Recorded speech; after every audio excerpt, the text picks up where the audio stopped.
Well, hidey ho, YouTube family. This is Thor the Engine again. I got another fan. Another vintage fan for my collection.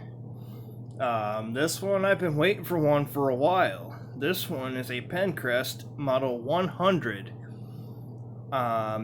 This fan, I do believe, is late to mid 60s.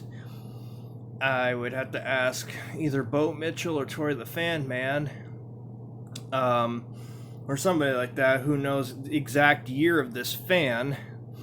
But I got this at an antiques store for $10.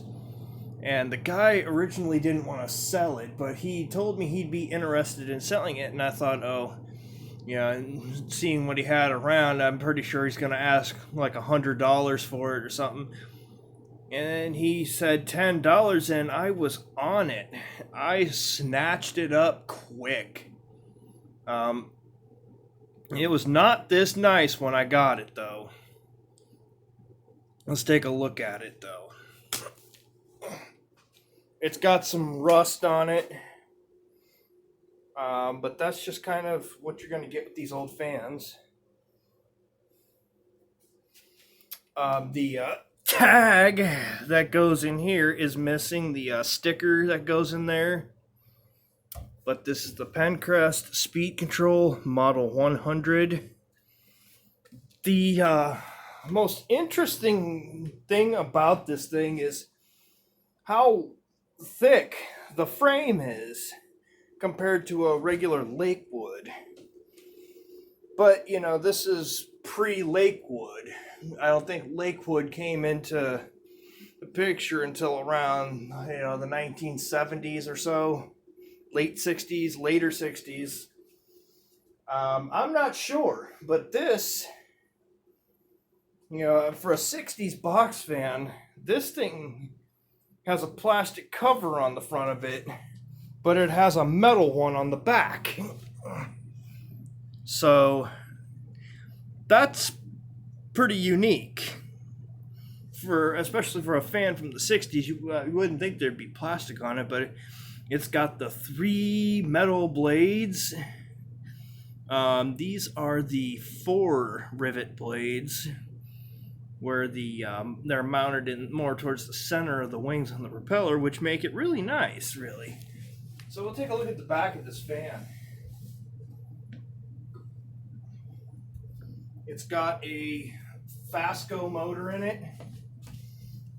It's a really, really thick Fasco motor.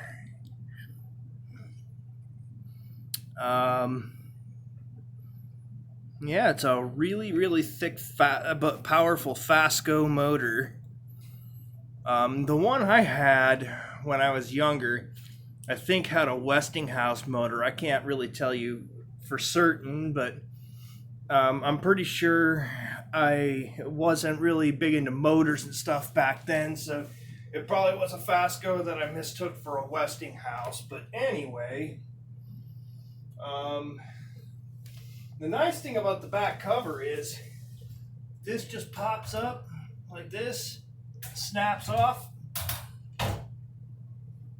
You get in there, oil your bearings, and you just put this back on, and it just locks right into place, which is pretty nice.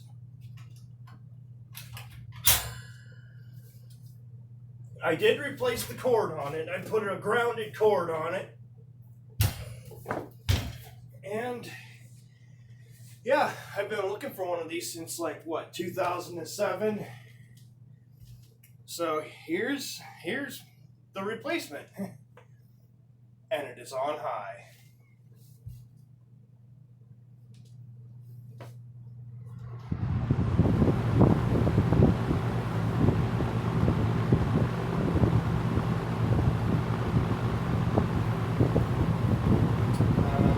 Medium.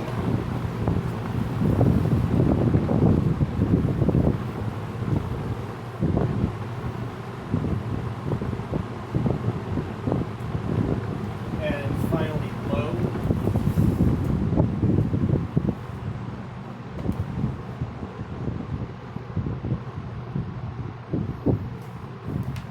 high.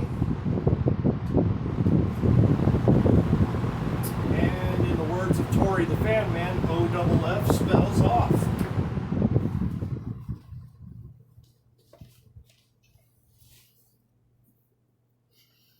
I got this motor oiled up very nicely. Very, very nicely.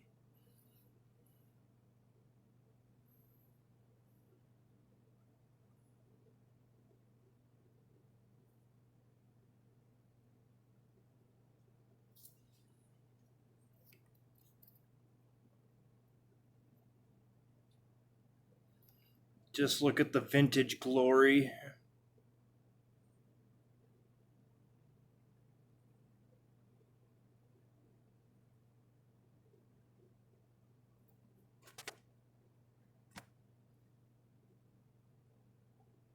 It just keeps on going. And going and going.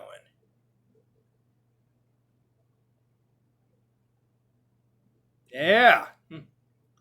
So that was a 49-second coast down time, which is, for me, the most ideal. Anyway, that concludes this video. Have a good one.